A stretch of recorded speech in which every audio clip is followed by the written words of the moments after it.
Hola, estimados estudiantes, ¿cómo están? Espero que bien.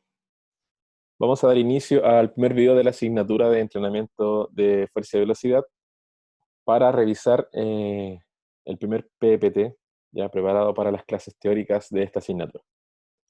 Vamos a comenzar entonces con la revisión de este PPT, que habla sobre el entrenamiento de la fuerza, preparado por el profesor Mario Núñez, y cuyo contenido está extraído desde los libros de Fundamento del Entrenamiento de la Fuerza, de Juan José González Vadillo, y el libro de Superentrenamiento de Yuri Verkhoshansky.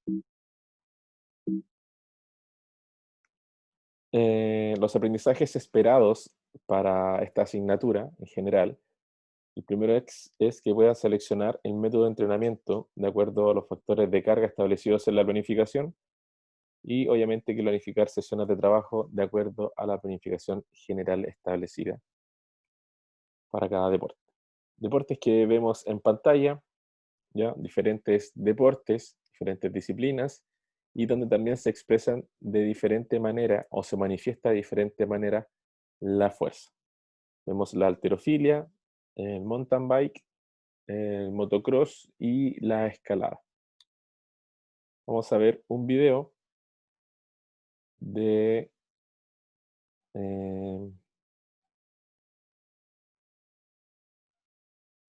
vamos a ver un video de rugby, ¿ya? Para que puedan ver las diferentes manifestaciones de la fuerza. Cittadini on this side against Botvinnikov, and a big points decision there to the Italian scrum. Marching them about 7 meters. High score at number 6. Italian tight head slipping over there. Scrum coughs up the ball. Big chance here. Ongaro is the scrum organizer for the Italians. Carrying a lot of niggling injuries. And again, the Russian scrum marks many meters. Oh, look at that. Ongaro has come up. Number 3. On the touchline, 15 and 14 Italy. Engage. Better engagement from the Russians. Engage. Pushovers on, but down they go, penalty try. The Russian scrum caving in. He had no choice. Controlled by Parise. Russian scrum in disarray here. He marched about 15 meters. And finally, Gori appealing for the offside.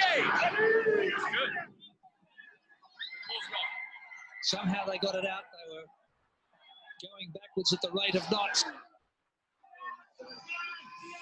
Again, that's going to be a tight head.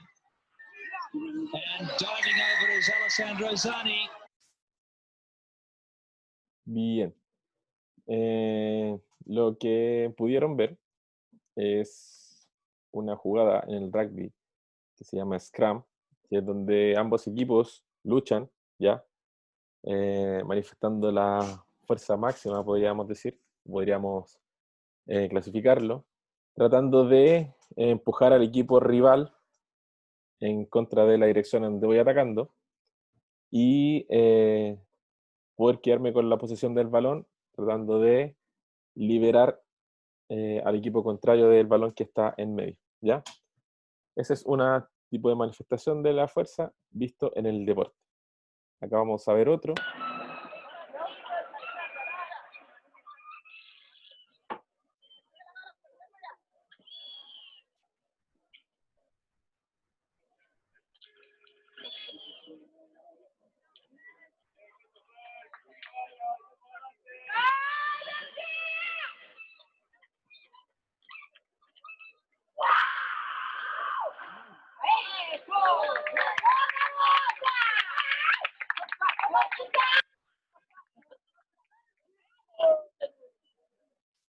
Acá lo que vieron fue un lanzamiento de la bala de la atleta nacional Natalia Duco, ¿ya? Vemos otro tipo de manifestación en otro contexto deportivo. ¿De dónde proviene el entrenamiento de la fuerza? Bueno, cuenta la historia de que el sujeto que aparece en pantalla, Milón de Crotona, que vivió principalmente durante el siglo VI antes de Cristo, inventó el entrenamiento contra resistencia. ¿Cuál era el método de entrenamiento de Milón de Crotona? Era básicamente cargar el ciclo entre cada Juego Olímpico, que eran 4 años. Lo que hacía era cargar una vaquilla que al finalizar, bueno, todos los días, decían que caminaba 120 pasos con este ternero sobre su espalda, y que obviamente este ternero se iba transformando en vaquilla y finalmente se transformaba en una vaca o un toro, y como iba aumentando de peso también, la fuerza que tenía que movilizar Milón de Crotona diariamente también iba aumentando. Por lo tanto, se le considera el inventor del entrenamiento contra resistencia, y además tiene la virtud de haber ganado 6 Juegos Olímpicos, es decir, que se mantuvo en el pic de rendimiento durante 24 años, siendo un atleta muy famoso por esos años. También se cuenta que estando en una de estas reuniones, eh, junto a grandes filósofos, se derrumbó el techo y él fue capaz de sostenerlo para que los integrantes que estaban reunidos en esta reunión pudiesen salir, ¿ya? La fuerza es un sinónimo del denominado juego de hierro, ¿ya? Estos juegos de hierro que describían la competencia del levantamiento de objetos pesados durante el siglo pasado. Las primeras referencias formales de la fuerza se realizan en textos chinos que datan del año 3600 a.C., cuando los emperadores obligaban a sus súbditos o esclavos a ejercitarse diariamente, ¿ya? Para poder realizar todas las actividades que necesitaba estos palacios o estos grandes lugares donde los emperadores residían. En el siglo VI a.C. Se conoce como la Edad de Fuerza por competencias de levantamientos de enormes piedras, ¿ya? Además, Hipócrates, que fue un médico griego que nació en el año 460 a.C. y es considerado el padre de la medicina, decía que entrenando la fuerza, el que utilizaba esto se desarrolla y quien no lo utiliza está desperdiciando su tiempo. Junto con eso, Galeno, célebre médico de la antigua Grecia, se refería con frecuencia al ejercicio de pesas, o en este caso alteras, de ahí viene la palabra o la disciplina alterofilia, de estas pesas denominadas alteras. Él se refiere en su libro Preservación de la Salud a este entrenamiento con alteras o pesas.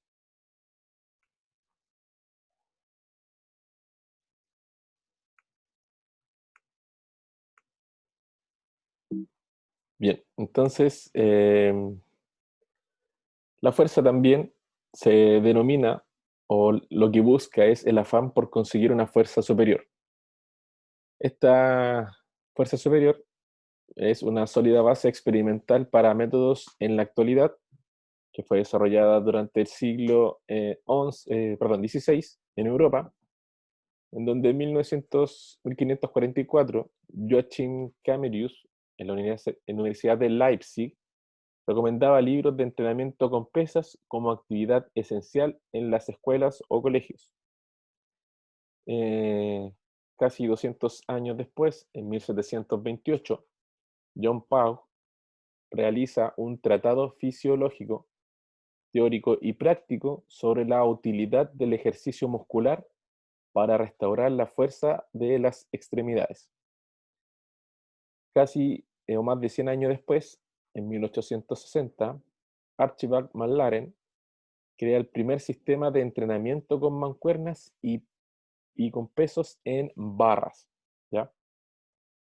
Esto para la Armada Británica, formalizando una tosca de forma de sobrecarga progresiva. Y desde ahí se deriva la aparición del culturismo y halterofilia como deporte. Toda esta historia aparece en el libro Superentrenamiento de Yuri Perkochansky, y si alguno desea obtenerlo, perfectamente puede escribir al correo y se lo puedo compartir. Ya yéndonos a datos más actuales, la halterofilia, una de las modalidades, ¿ya? O deporte basado básicamente en fuerza, es una modalidad deportiva contra una resistencia máxima, donde principalmente se evalúan dos movimientos, el arranque y el envión. También tenemos el culturismo, que es el entrenamiento de resistencia para maximizar la hipertrofia muscular, tratando de buscar el cuerpo perfectamente musculado. También encontramos el entrenamiento con pesas adicional, que es un ejercicio de pesas para mejorar la condición física en cualquier deporte, dependiendo de la necesidad de este deporte.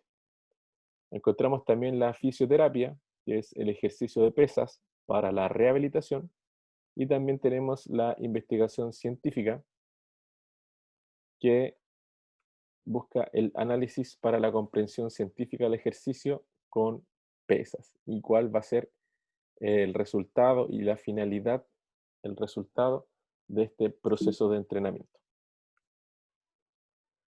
Ahora nos encontramos con las leyes de Newton. Los principios de Newton explican una gran parte de los problemas planteados en mecánica clásica, en particular aquellos relativos al movimiento de los cuerpos. Estas leyes determinan y explican el comportamiento del cuerpo en el espacio. Por lo tanto, explica el comportamiento del cuerpo durante el entrenamiento. Por lo tanto, podemos decir que un atleta necesita la fuerza para poner su cuerpo en movimiento cuando está detenido, ¿ya? Para un arranque, una salida, para detener un cuerpo cuando éste está en movimiento, para aumentar su aceleración propia en un momento dado, para desviar algún tipo de trayectoria, para cambiar de dirección, como lo está haciendo Gary Medel en un partido del Mundial de Sudáfrica, con el famoso balón Jabulani, que se deformaba mucho ante un impacto. Para cambiar de dirección, para saltar necesitamos la fuerza, para lanzar objetos y también para contrarrestar la fuerza de un adversario. Es decir, lo encontramos en un sinnúmero de gestos y necesidades del deporte. Algunos conceptos relacionados con la fuerza. Aristóteles decía que sin una fuerza que lo empuje, un cuerpo se detiene de inmediato. Galileo proponía que un cuerpo, una vez en movimiento y sin perturbarlo en adelante, continuará eternamente con rapidez constante por sí mismo. Y para eso también habría que considerar la gravedad, que tiene una velocidad de 9,8 metros por segundo, y la fricción que pudiese realizar alguna superficie a este cuerpo.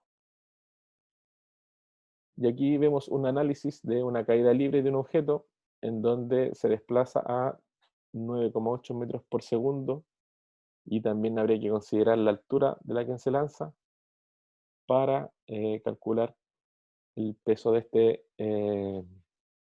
objeto. Acá vemos una manifestación de la fuerza que ya la habíamos conversado, que se denomina Scrum en el rugby. La primera ley de Newton habla que si sobre un cuerpo no se ejerce ninguna fuerza, este permanecerá en situación de reposo, o si es que viene ya en movimiento, permanecerá en un movimiento rectilíneo en el que se encuentra o encontraba.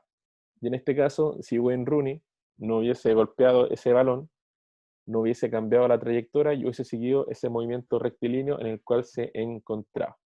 ¿Ya? Ese es un golazo que hacen un clásico de Manchester.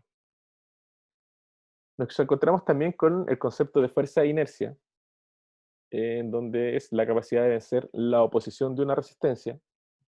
También la fuerza es la capacidad de modificar la inercia de un cuerpo en reposo o esta inercia en movimiento. La resistencia que ofrece un cuerpo a ponerse en movimiento y la resistencia que los cuerpos en movimiento ejercen a ser parados o desviados de su trayectoria. La fuerza muscular es también el traslado del movimiento en la naturaleza, ya que la manifestación de la fuerza está ligada a esto. La segunda ley de Newton nos habla de que siempre que una fuerza actúa sobre un cuerpo, éste experimenta una aceleración. Y esta aceleración va a ser proporcional a dicha fuerza que uno puede ejercer, siempre en la misma dirección y en sentido de la fuerza aplicada. ¿Ya?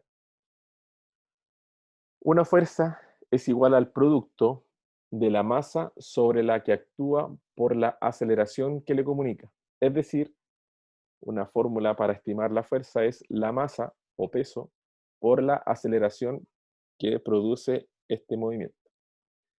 De aquí podemos concluir diciendo que la fuerza sería la causa capaz o posible de imprimir aceleración a un cuerpo.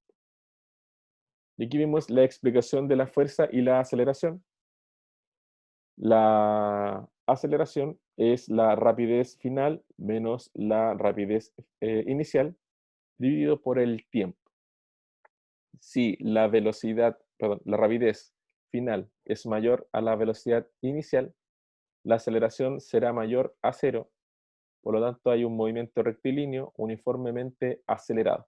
Eso se conoce como aceleración. En cambio, si la velocidad final es menor a la rapidez final es menor a la rapidez inicial, la aceleración será menor a cero, menor a cero. Por lo tanto, el movimiento rectilíneo uniformemente retardado. Se produce una desaceleración. La aceleración es grande si la velocidad de un cuerpo varía bruscamente. Y si esta es pequeña, la velocidad varía poco a poco.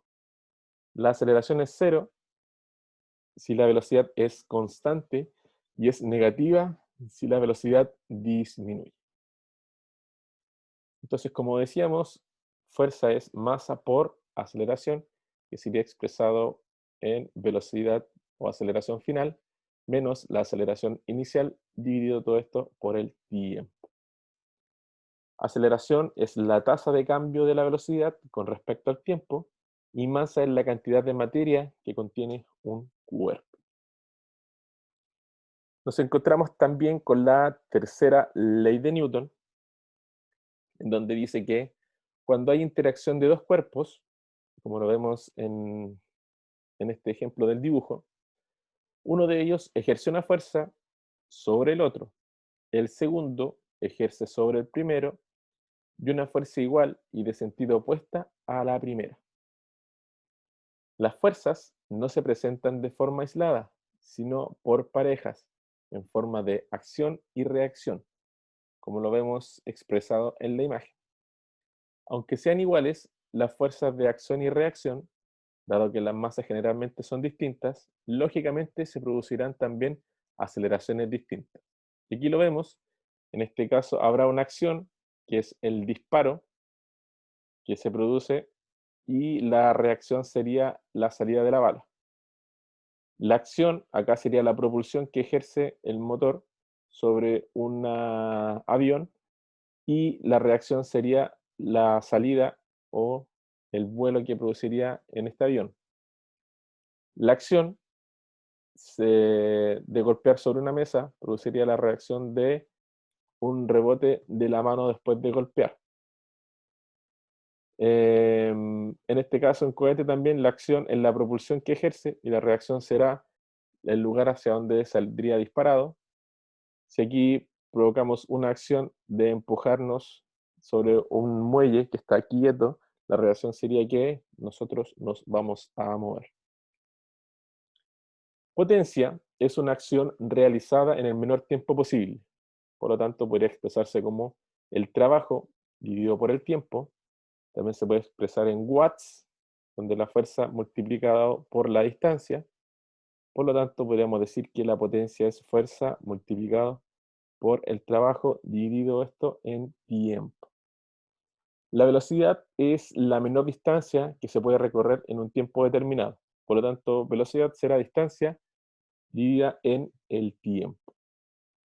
Ya vemos las distintas derivaciones y podríamos concluir que potencia es la fuerza por velocidad. Y ahí vemos una representación de la potencia en un gesto deportivo de arte marcial en Taekwondo.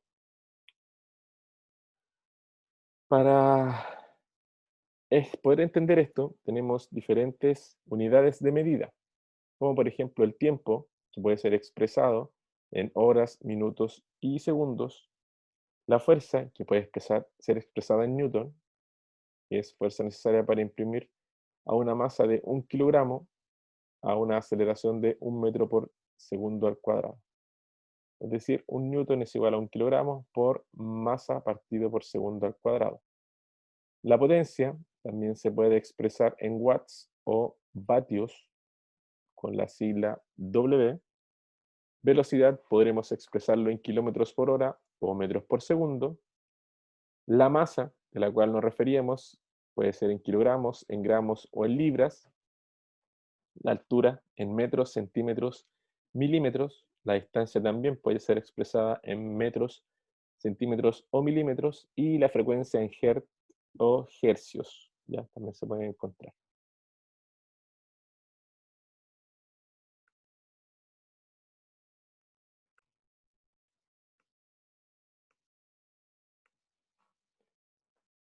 Donde nosotros entonces se encuentra el entrenamiento de la fuerza en el rendimiento deportivo.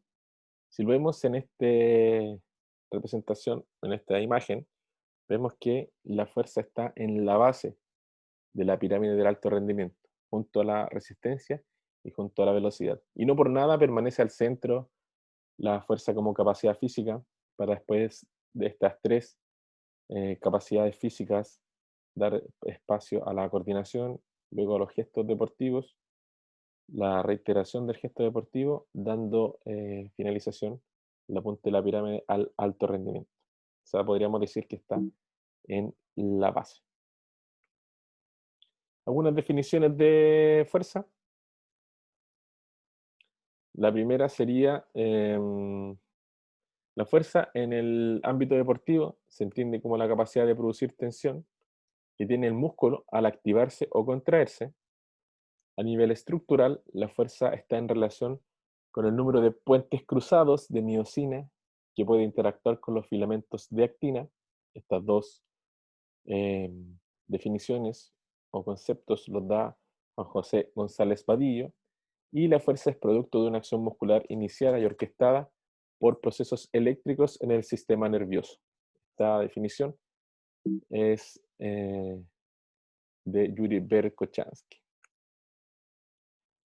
La fuerza es útil, o la fuerza útil, perdón, es aquella que somos capaces de aplicar o manifestar a la velocidad que se realiza un gesto deportivo. La fuerza se definiría como la máxima tensión manifestada por el músculo o por músculos o grupos musculares a una velocidad determinada. Esto es propuesta de Vadillo. Y otra de Hammond, que fue propuesta en 1993, es que la fuerza es la habilidad de generar tensión bajo determinadas condiciones definidas por la posición del cuerpo, el movimiento en el que se aplica la fuerza, el tipo de activación, ya si es concéntrica, excéntrica, isométrica, pliométrica, del ciclo estiramiento-acortamiento, y obviamente la velocidad del movimiento.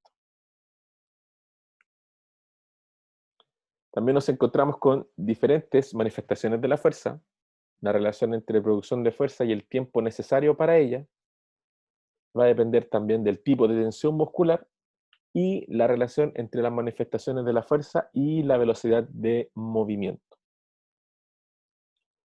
Acá vemos la curva de fuerza-tiempo, en donde vemos la relación entre la fuerza manifestada y el tiempo necesario para ella, que será explicada a continuación. Esta curva de fuerza-tiempo explica la fuerza entre la fuerza manifestada y el tiempo necesario para ella. Cualquier manifestación de la fuerza produce una característica, la cual evoluciona con el tiempo de forma diferente, con la salvedad pasa por las mismas fases hasta su máxima expresión. Y estas fases serían la fuerza inicial, la fuerza explosiva y la fuerza máxima empleada. donde la vemos marcada con diferentes colores. Esta sería la fuerza inicial. Acá está la fuerza explosiva, donde aumenta exponencialmente esta curva en el gráfico, y la fuerza máxima empleada en cada uno de estos dos fuerzas ejercidas. Para estas fases de la curva de fuerza-tiempo hay una fuerza inicial que es independiente de la resistencia a vencer, es la habilidad para manifestar fuerza en el inicio de la contracción muscular. Luego, como decíamos, nos encontramos con una fuerza explosiva, zona de la curva en donde se establece la mejor relación entre el incremento de fuerza y el tiempo para ello.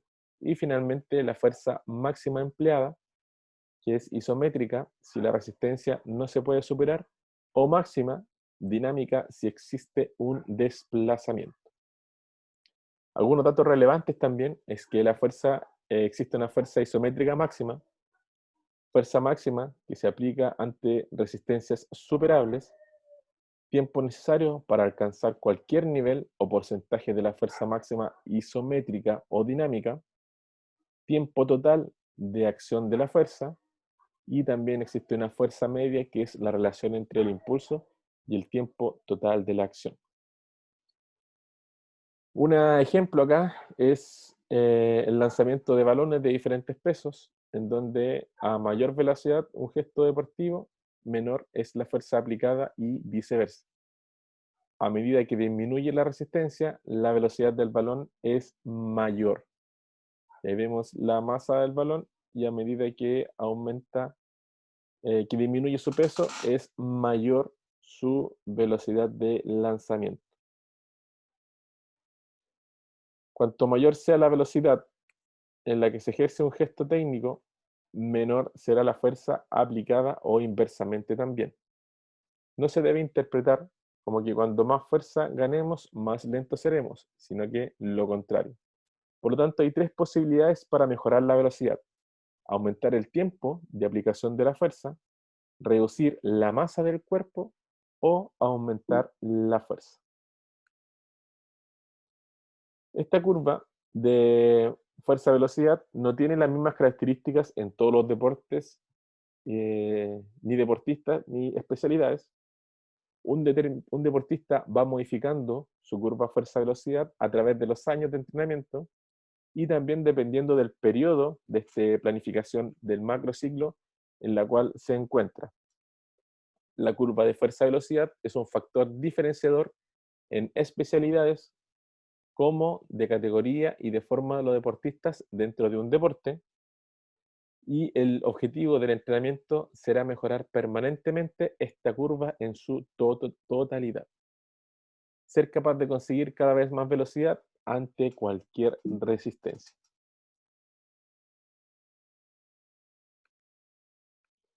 Bien, muchachos, eso ha sido la presentación de hoy. Espero que les haya acercado un poco más el contenido visto en clases, y ante cualquier duda consultar con los profesores de su práctico o con quien les habla. Ya ustedes conocen mi correo, así que ante cualquier duda no duden en consultar. ¿Ya? Que estén muy bien, cuídense. Chao, chao.